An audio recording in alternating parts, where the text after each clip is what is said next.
Hi, I'm Dwayne DeFries, Executive Director of the IRL Council and the Indian River Lagoon National Estuary Program.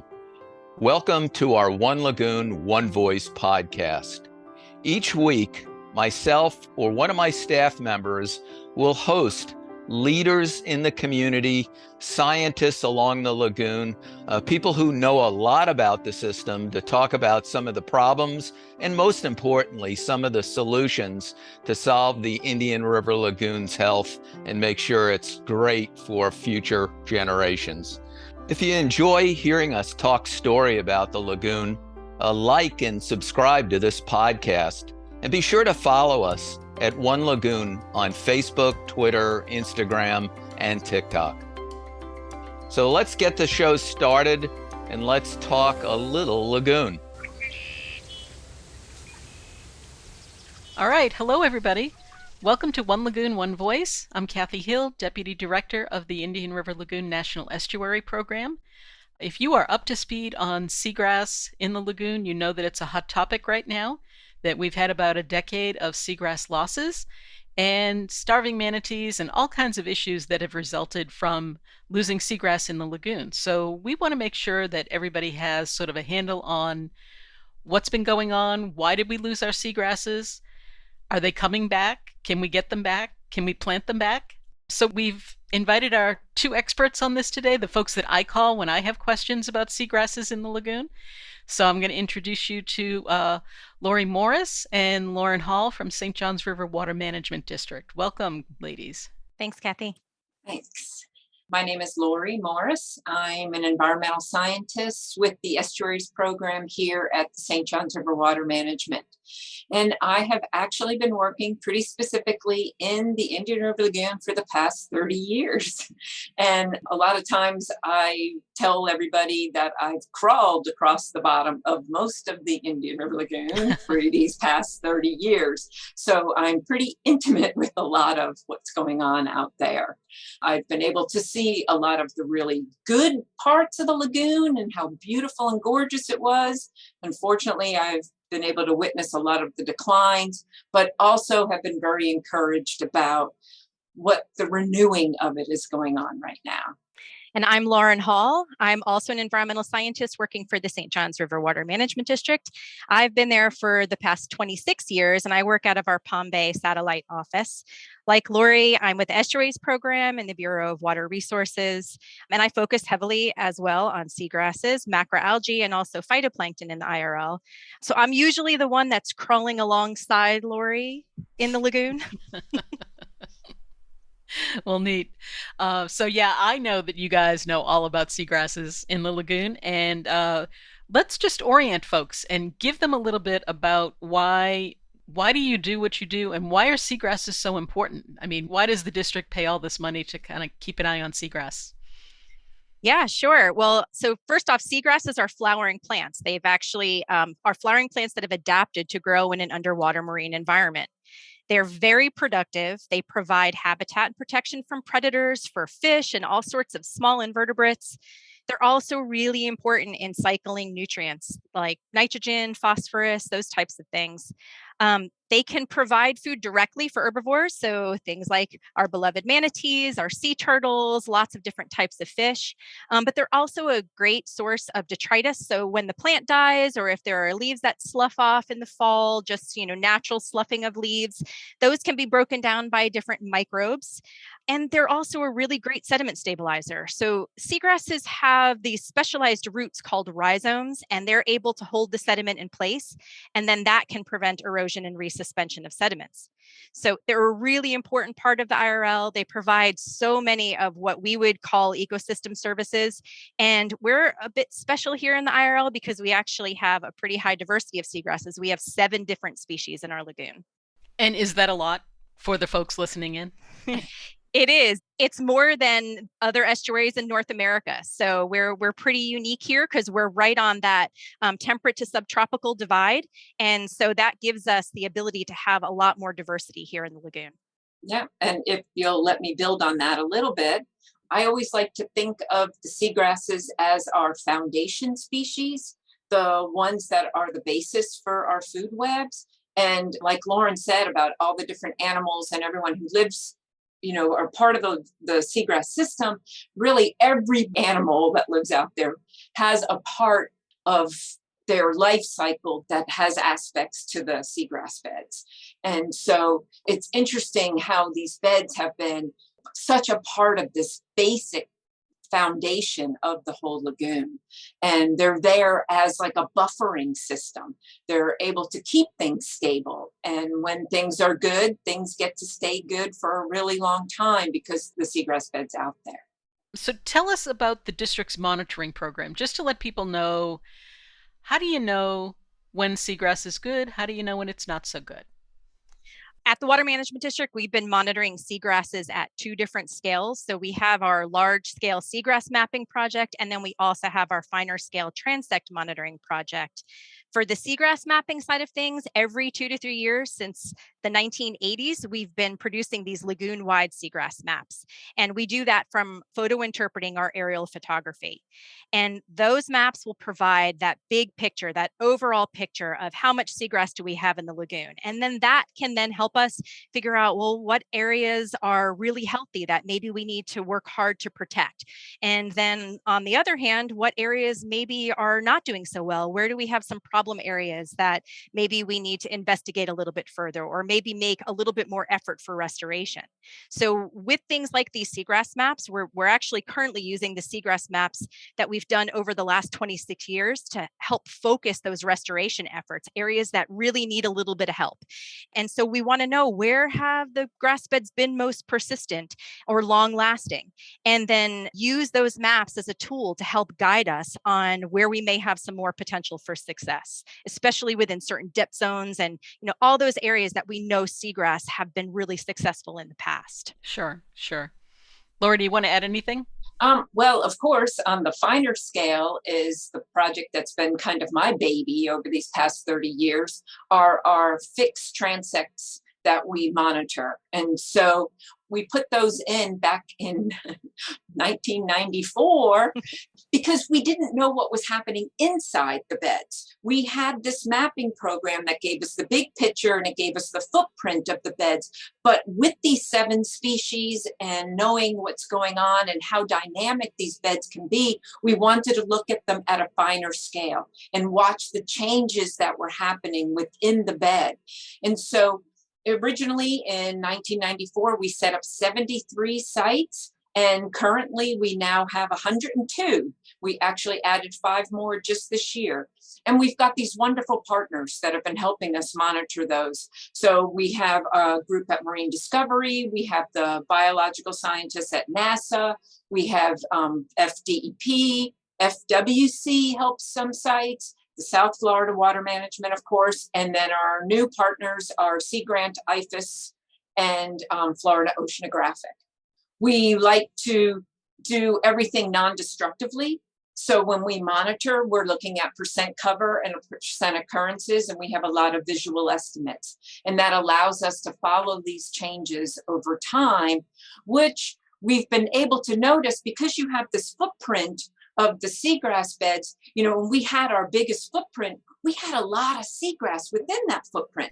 Right. We had up to 40-50% cover of seagrass within that massive scale of the total acreages of seagrass out there. Now that that whole footprint has shrunk, the whole extent of seagrass within that bed is even shrunk even more. So now instead of 40-50% inside that smaller footprint, we actually have down to 1% and 5% cover.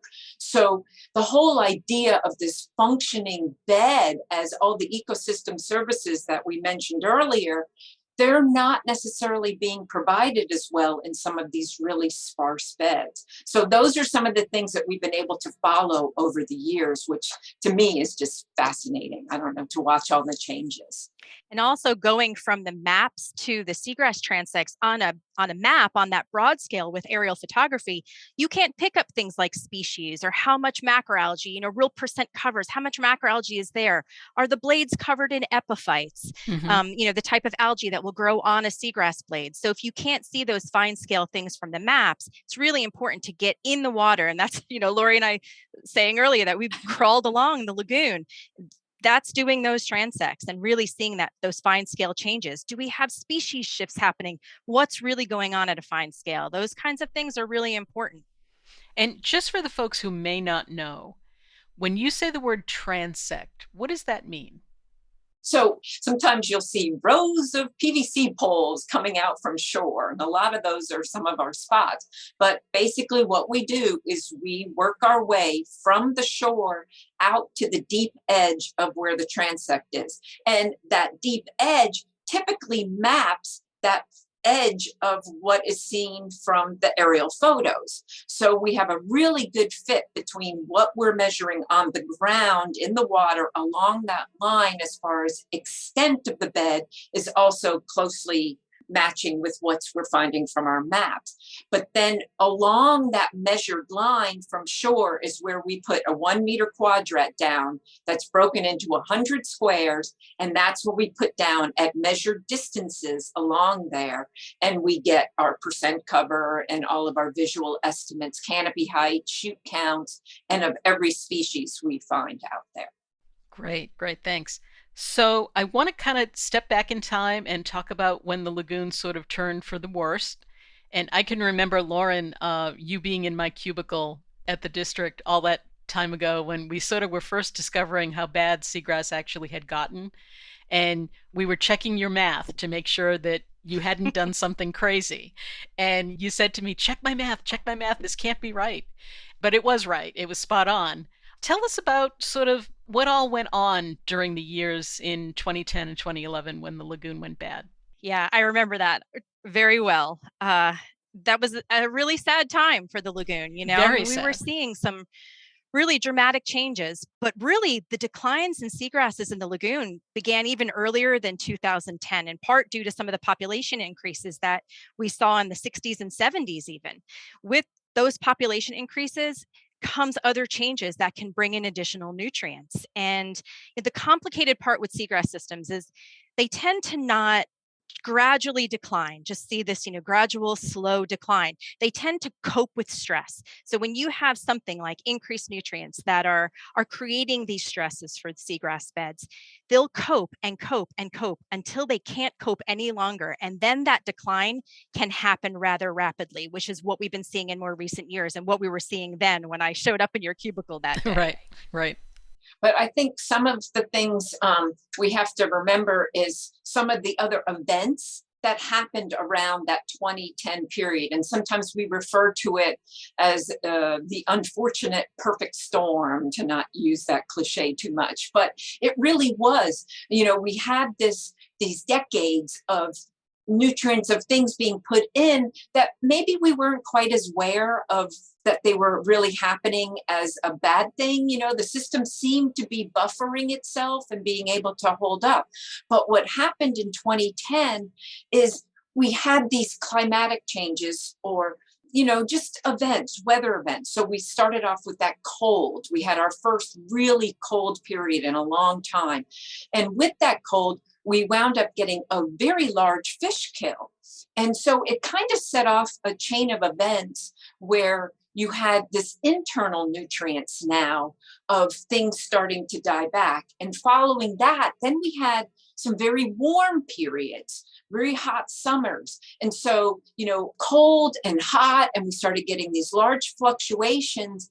And with that, you get some of these chemistry changes that are happening within the water column. You get some of the hot temperatures can cause nutrients to be released from the sediment that you don't necessarily were accounting for. We weren't seeing big loadings coming in, but it was some of these internal things that were happening. And, we had these large muck deposits, and sometimes with the heat, with the warming temperatures of the water, some of those extra nutrients were being brought back into the water column. And so that's what probably started a lot of these large phytoplankton blooms, was this shift in our system that went from more of a seagrass dominated to a competition for all this extra nutrients that were in there. And the phytoplankton just were in the right spot at the right time with the right conditions, and they just took off. Mm-hmm. And, like you were saying, we kept thinking, we saw these changes and we're thinking, oh my gosh, this is going to stop. This is going to stop. This is going to stop. And it didn't. And they kept fueling each other as things started more dying back, because you had all this phytoplankton blocking all the light to the seagrasses. We started seeing more dying of the seagrasses, the macroalgae, all of our good buffering things that were in that system just kept adding more and more nutrients to the system. And that's when we just started on this decline, this horrible roller coaster down. Yeah, when you think about, Lori mentioned the macroalgae, we saw this low cover of macroalgae, this low biomass of macroalgae out there for a couple of years. And macroalgae can be a really great sponge for those nutrients. And when it's not present, those nutrients that it might soak up are now available in the water column. Mm-hmm. And so that's a really good explanation for why we've been having consecutive blooms and really bad years of blooms and things of that nature. So this seems like a good time to ask you about the World Seagrass Conference.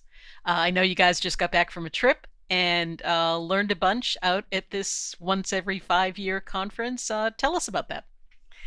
It was absolutely incredible. This was the first time that it was held in the United States.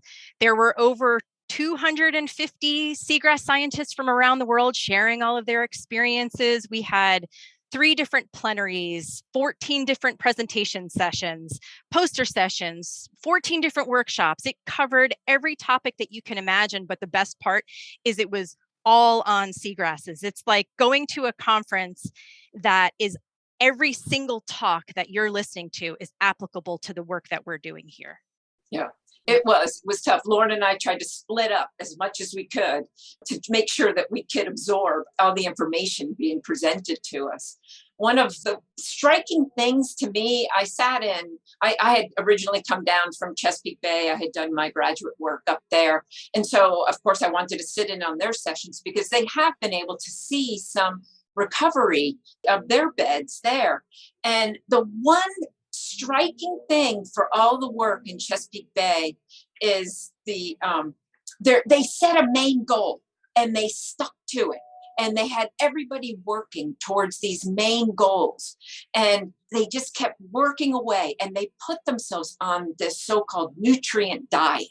And they stuck to it, and now they're seeing these great successes. But it didn't happen overnight. It took 30 years for it to happen. Sure. So that's why, we have to make sure that we have patience when we're trying to think about our system. When you see these big losses and these big changes, that something else is, we have to just stick to our program.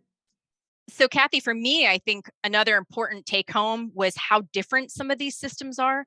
So in some estuaries, they're dealing with direct climate impacts where heat stress is causing a decline in a specific seagrass species. And so that's something that they're seeing happening in Chesapeake Bay with their eelgrass meadows. In the lagoon, we're not really seeing these direct climate impacts. Our climate impacts on seagrasses here are a little more indirect. We're not experiencing these marine heat waves like they were seeing in Chesapeake Bay or in Shark Bay in Australia. So in the lagoon, we're seeing more of an increase in our frequency, our duration of these phytoplankton blooms that are exacerbated by climate change. And when you have these big blooms that are reducing light penetration, that is causing our decline in seagrass cover and extent. So it's not as simple as what they're seeing in Chesapeake with the eelgrass, where the eelgrass cannot tolerate those heat waves. We're not really seeing that. We're seeing more of an indirect impact with climate change. And then also, like Lori was talking about earlier, changing temperatures can impact water chemistry. And so when water temperature increases, hydrogen sulfide can also increase. Those higher temperatures also can change the oxygen dynamics. And, when we get low oxygen, if the colder water is better at holding oxygen. So when we see these warming temperatures and our oxygen goes down, that's when we start seeing things like our fish kills that, unfortunately, right. I think we've all witnessed in the lagoon. Right. So, we really do need to consider climate change But while we might not be able to solve it on a local level, there are things that we can do on the local level, like nutrient reductions, that can hopefully make the seagrass resilience a little bit better to deal with things like climate change impacts. But it was just really neat to see all these other systems and some of the things that they're dealing with that are a little bit different than what we're dealing with, but all of these systems are having issues. And so we're not alone in our struggles and our efforts to try to restore our system. There are places all around the world that are also dealing with similar things. Very interesting. Very interesting. I know if you read anything about seagrass, you hear all the time about seagrasses in decline here and there and everywhere. It's good to know that it's all for different reasons. It's not all the same thing. Yeah. So that gives you some hope for that your little corner of the world can be better based on what you're doing for it. So sort of in that note, we at the NEP have been funding and are starting a restoration project to kind of get some restoration centers moving, so that there's kind of a supply line for things like seagrass and mangroves and clams and oysters to kind of put them back into the lagoon where they belong, where they can do some good and provide some services. What are your thoughts on what's being done to grow seagrass in nurseries and maybe outplanting them into the lagoon? How do you guys feel about that? We really have had a big push lately to plant seagrass out there. There's a lot of pressure for that. A lot of pressure for that. And coming from a lot of the community, they really want to see us put plants in the ground. So a lot of people say, well, can we do it? Are the conditions right for it? Well, can we plant? Of course we can. But it's really important to note that no one has ever done the kind of acreage that we're talking about. Most of what's been done in the way of planting is really small scale. So restoring prop scars and things like that, not really water quality related projects when it comes to plantings. So in the last 20 years, we're talking about those seagrass declines, we've lost 60,000 acres of seagrass. That's just not a small scale restoration. You can't plant 60,000 acres of seagrass back into the lagoon. We're not going to plant our way back to a healthy lagoon. Right. But we have to try. Yeah, we got to do something. Yeah, it's tough. But, talking about these nurseries, typically when we would have smaller mitigation projects or something, we could borrow the plants from some of the good areas in the lagoon and take those plants and transplant them to other areas. Well, we don't have that option anymore. We don't have a supply or these dense beds anymore that can handle being dug up and moved to other areas. So that's where these nurseries are going to become very, very important. They've been able to get fragments along that wash up along the bottom and then plant them in nice controlled areas of their nurseries and grow them out. Mm-hmm. And get to a point where they have enough plant material that we can now put back into the system. And I think those are going to become very, very important in the next couple of years. We are seeing some natural recruitment, but there's a lot of areas that could use a lot of help. Yeah. And that is one of the other things that I tried to go to during this conference, was to make sure that I went to all these transplant and restoration workshops and all the sessions that they had on that, because it was really cool to see all the different things that everyone's doing, planting at different densities, at different scales, different patterns. You don't even think much about a pattern. Do you do an even distribution of a couple of shoots here and there, or do you clump your plants all into one area to help them kind of work together as a team and doing a little baffling and holding each other to, in place? People adding clams around the plants to help add extra oxygen to the root system so they don't start decaying any sooner. So there's all kinds of different projects that we should be able to pull from and things that we've learned that will help us move forward in the lagoon. And not everywhere has the same success with the same methods, so that's one of the things that is really important with these projects that we're going to be doing in the lagoon moving forward. We're going to see failures, no question, but we may also see some successes. But what's really important is to figure out why did we see a failure? Why did we see a success? Where we have successes, what did we do right there? Is it a site selection thing? Is it the methodology of plantings? We really want to be able to make sure that we're going to have the most potential for success when we're going out there and putting a lot of these plants that we've been spending all this time growing out in these nurseries. We want those to be successful, but we want to be able to answer, why are we seeing failures? Why are we seeing successes? And what can we do to really increase our chance of success out there?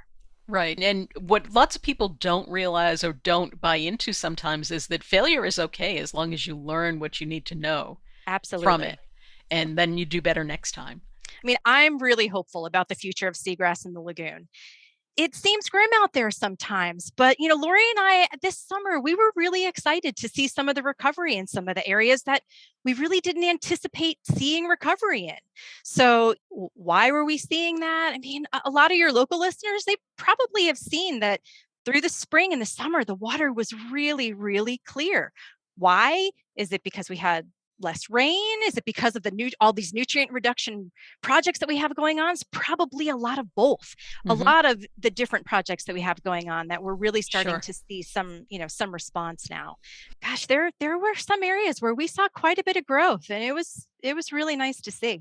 Yeah, we've been getting some pictures from folks when they're just out and about fishing or, snorkeling or doing something out in the lagoon. We've gotten pictures that are astonishing with the amount of growth that are in some areas. So it's a really hopeful sign. When I'm at boat ramps, launching the boat to head out there, and I have a fisherman that comes up to me and tells me about this great recovery that he saw in a grass bed just around the corner. I mean, how can you not have hope that we can get back there again someday? Sure. Yeah, I've said this a lot lately, that you can't be a pessimist and work in environmental issues, that you have to be an optimist, and that's what gets you out of bed every morning. Yep. Agreed. Exactly. above the top of my desk. So, in thinking about things, if you want like everyday citizens to take home a message about how they impact seagrasses, what would be the message, and what are some of the things you can share with listeners for how they can do better in taking care of the lagoon to help seagrasses along? One of the things I always like to tell people is always to be informed. I applaud you for listening to this podcast, for taking the time to learn something and learn all the different parts of what's going on out there, and making sure that you are informed.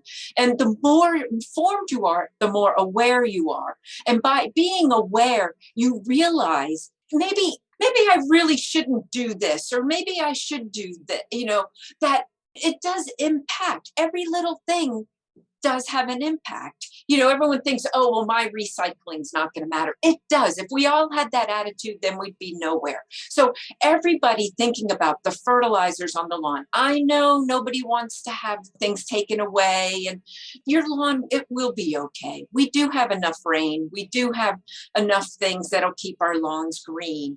So it's just the little things that help. So when it does start raining, all that runoff we know is going to wind up in the water. And we want to try to make a point of keeping the least amount of nutrients that we can control on our own out of the system. And then also spread the word about the lagoon. Why is it so important, and what all these other agencies are doing to help? The more we talk about it, the more likely people are to implement those small changes in their own backyards. And I mean, I don't know about your neighborhood, but I know in mine, there are several now that have the lagoon friendly signs out in front of their yards. I mean, it starts to become a badge of honor to not have your typical green lawn in your front yard anymore. And so I love to see stuff like that. These small changes that people are making all through our neighborhoods can add up to be really impactful. Absolutely. And that's part of the lagoon friendly push that we're doing, is just kind of making people or helping people to realize that it is just those small little behavior changes that you can make. Obeying fertilizer regulations for the summer. Don't fertilize your lawn in the summertime. And if you use fertilizer, we're not telling anybody not to use fertilizer, but if you use it at other times during the year, just use something that's a little more friendly, not fast release, use slow release nitrogen. So it spreads out the impact over a longer time. And everybody is connected. Stormwater connects everybody to the lagoon. And so the more you can reduce the things that you do in your home and in your yard that might get into stormwater, the better off the lagoon will be. lagoon friendly, that's our push, and that's what we will stand by. But yeah, everything you just said, absolutely, we agree. All right, so ladies, taken all together, what do you think? What's the outlook for seagrass in the lagoon? Are we going to get it back in the next 10 years? I am actually very optimistic. I am amazed what we've seen in this last year, the last 2 years. We've seen a lot more grass popping up and expanding into areas. And I think because everybody is becoming more aware of it, that I think we will see some positive changes. I think we've got to. And we do have to have patience. And we really need to just stay the course. We've been working for years on reducing nutrients. We can't stop that now. We have to keep doing the things that are going to help us get where we want to be. And, and really just stay that course and then give the seagrass time to get back to where it was. Right. I think it's a little more fragile than it had been in the past. Like we were saying, when it was a 40 and 50% cover on the bottom, it could buffer things. So we can't put the same amount in than we have been.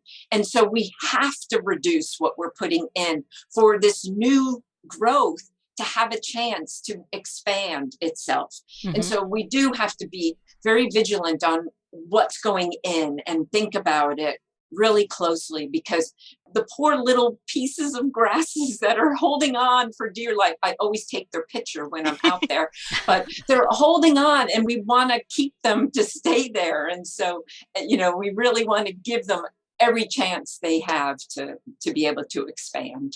Lori introduces herself to every shoot when we're out there. They're working so hard. For sure. Well, listen, I can't thank you all enough for coming today. I feel really lucky because I think this is the most time that we've had together to just sit down and focus on a conversation in like forever. Because every time we see each other, we're all running in different directions, going off to different things. And it's just a quick, hi, how are you? And that's it.